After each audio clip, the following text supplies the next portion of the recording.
2023 represented another eventful and challenging year in global shipping and logistics.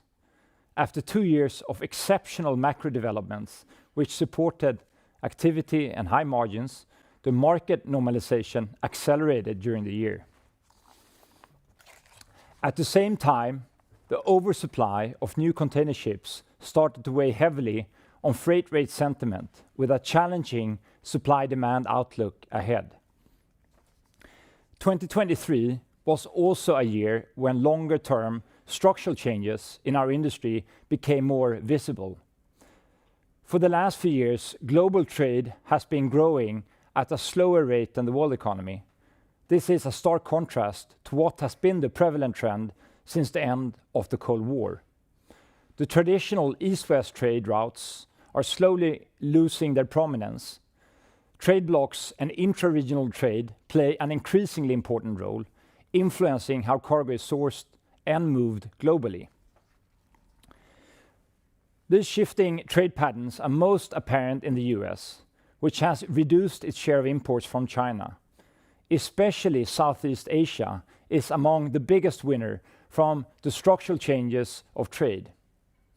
India is also expected to benefit from this trend, as it is expanding trade with US and European counterparts, while at the same time India is also seeing trade growth with other parts of the world, including Russia. However, it is important to keep in mind that China remains a significant global manufacturing hub. In 2023, China retained 1/3 of global container trade by exporting more to other countries. Unfortunately, we are also seeing a deteriorating security situation in many parts of the world. After a few decades of relative peace and relative stability in international waters, maritime traffic is now subject to prolonged violent attacks. The Black Sea transit has been adversely affected since Russia invaded Ukraine, and recent attacks in the vicinity of the Red Sea are challenging long-held assumptions about safe passage for shipping and for international trade. The Houthi rebels' attack on the global merchant fleet in the Bab al-Mandab Strait has forced a significant part of seaborne trade to circumvent the Suez Canal and sail south of the Cape of Good Hope, adding more than 13,000 kilometers to a round-trip voyage from Shanghai to Rotterdam. Trade and military conflicts are not the only disruptions. The impact of climate change on supply chains is becoming more apparent, with the low water levels in the Panama Canal being maybe the most recent example of that. We believe this may only be the beginning.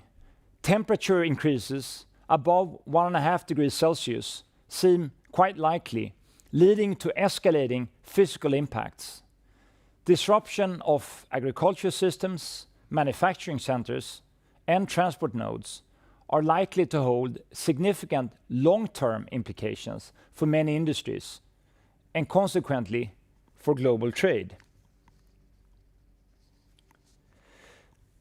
Recurring supply chain disruptions and the longer-term implications of global warming and geopolitics present formidable challenges for many of our customers and local communities dependent on trade.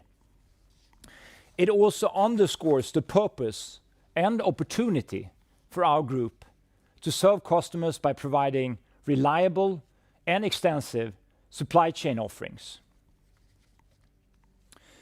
In this increasingly challenging environment, many industries are considering how to rewire their supply chains to reduce risk and add resilience to their operations. The selection of a logistics and transportation partner becomes a strategic and an important consideration for many of the customers we serve. In short, we believe that Maersk is a highly compelling choice. We offer reliable products and services across the globe with a strong local presence, with a high degree of control of critical logistics assets and infrastructure, and with a willingness to invest in technology and also in green transportation solutions. This brings me to the status of our three main business segments: our ocean activities, our terminal activities, and our logistics activities. As mentioned earlier, our ocean activities experienced a challenging rate environment in 2023. During the year, efforts were made to prepare for the introduction of a best-in-class liner network to improve asset utilization and service levels. Part of this work included a new partnership with Hapag-Lloyd called Gemini, which we intend to start in February of next year. The ambition is to deliver a flexible and interconnected ocean network with industry-leading reliability for our customers. The corporation totals a fleet pool of around 290 ships with a combined capacity of 3.4 million TEUs. Parallel to advancing the new network, we continued our efforts in bringing down costs to 2009 levels to match the deteriorating market environment. Actions taken include the reduction of the global workforce by approximately 10,000 jobs, as well as slow steaming and many other network-related initiatives, reducing operating costs by around 14% year-on-year before foreign exchange effects. These initiatives cushioned some of the market impact of 2023. While the increased fleet demand due to trade disruptions in the Red Sea provides some short-term benefits for the liner industry, the industry's larger order book of ships will likely exert pressure on rates during the second part of 2024, with a difficult outlook for the year. As for our terminal-related activities, APM Terminals continued to demonstrate strong performance and generated attractive returns in 2023. A key enabler of the new liner network Gemini mentioned earlier is APM Terminals, which is operating some of the world's most efficient ports. APM Terminals also continue to see some great growth opportunities. Projects include the $1 billion expansion in Rotterdam, the significant build-out of the Lázaro Cárdenas terminal in Mexico, as well as the automation of Pier 400 in Los Angeles. The team is also developing new container terminals in countries such as Vietnam and Brazil, underpinning our belief that terminals remain an attractive industry to invest in.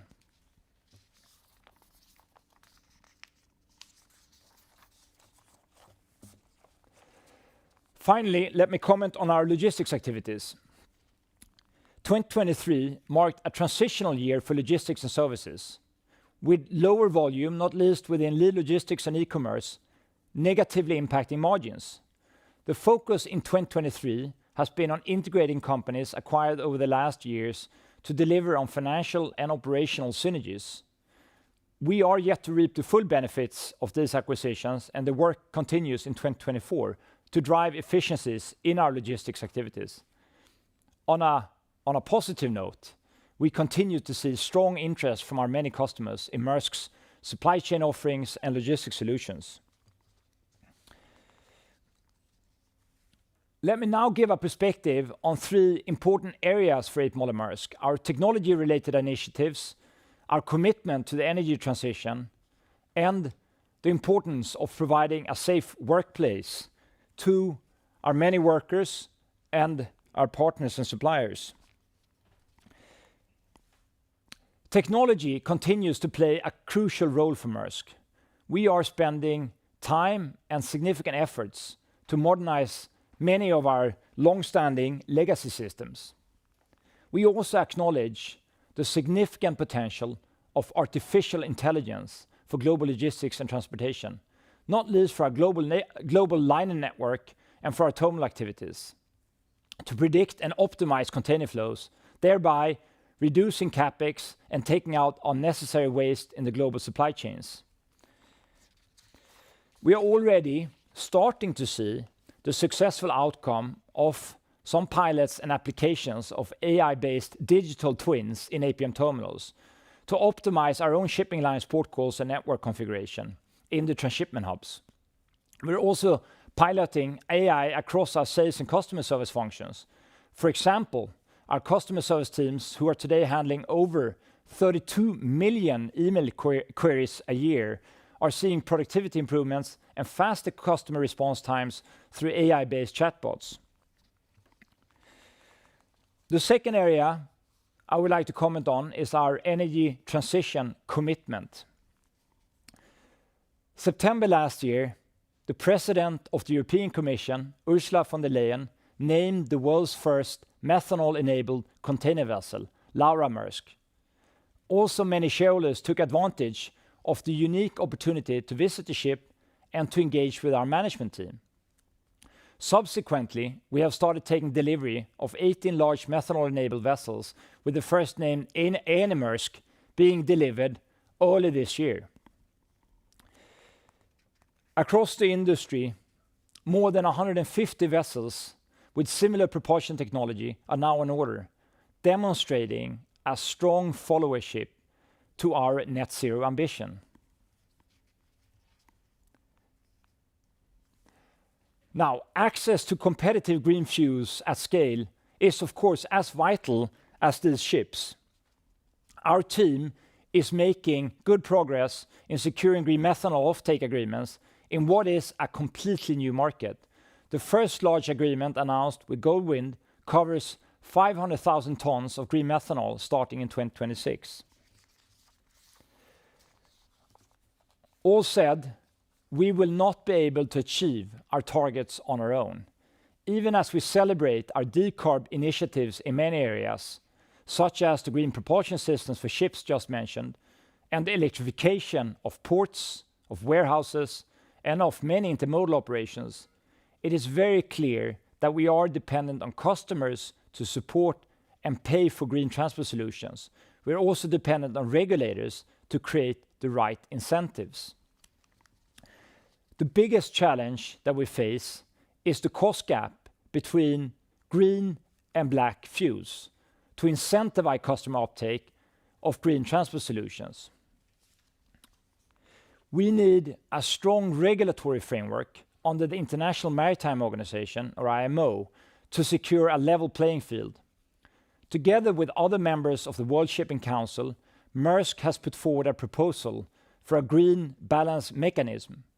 As the IMO meets these days in London, we rely on the concerted efforts of member states to effectively tackle this crucial challenge.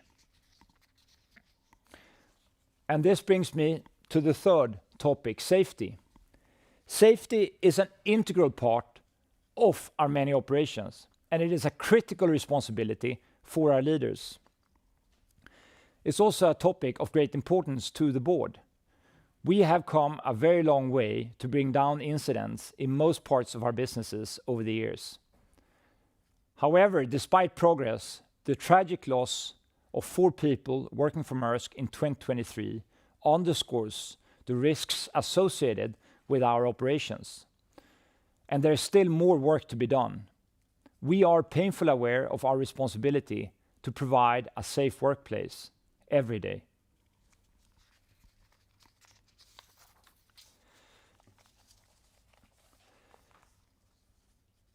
This brings me to the financial review of 2023. The financial results, which were in line with the guidance provided throughout last year, include revenues of $51 billion and a net profit after tax of $3.9 billion. Cash flow from operating activities amounted to $9.6 billion. Our gross capex for the year was $3.6 billion. During the year, a record $14 billion of cash was returned to shareholders through dividends of $10.9 billion and through share buybacks of $3.1 billion. At the end of 2023, our liquidity reserve stood at approximately $24 billion. Based on these financial results for 2023, the board has proposed a dividend for 2023 of 515 Danish kroner per share, which is in line with our dividend policy. the total amount paid out to shareholders in the last 3 years, if including share buybacks and dividends, equals approximately 180 billion Danish kroner, or $27 billion.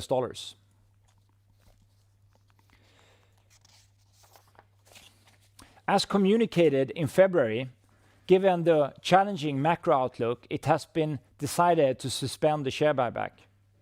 At the same time, the board announced the intent to demerge and spin off the towage activities, called Svitzer, as a standalone listed company on Nasdaq Copenhagen, with shares distributed pro rata to A.P. Moller - Maersk shareholders.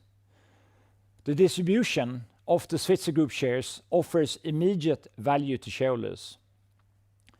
This move is very much in line with steps we have taken in recent years under our strategy to simplify the structure and activities of A.P. Moller - Maersk, so we focus on container shipping, terminals, and logistics activities.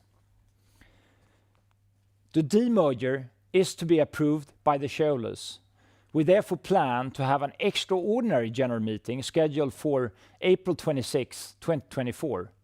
The details of the demerger will be available when notice to convene the extraordinary general meeting is published.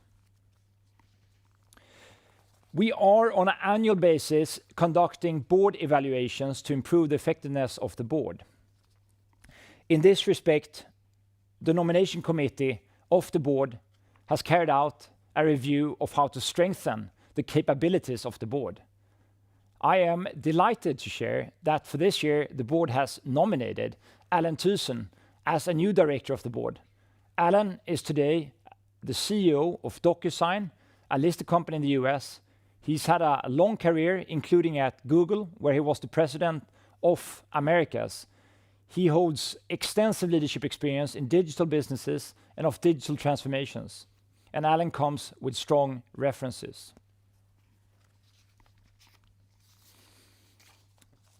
I know that remuneration is a matter of importance to many of our shareholders. The remuneration report available on our website discloses the remuneration of our executive board and board of directors. We, of course, also welcome any questions on this topic today. This brings me to the closing of my speech.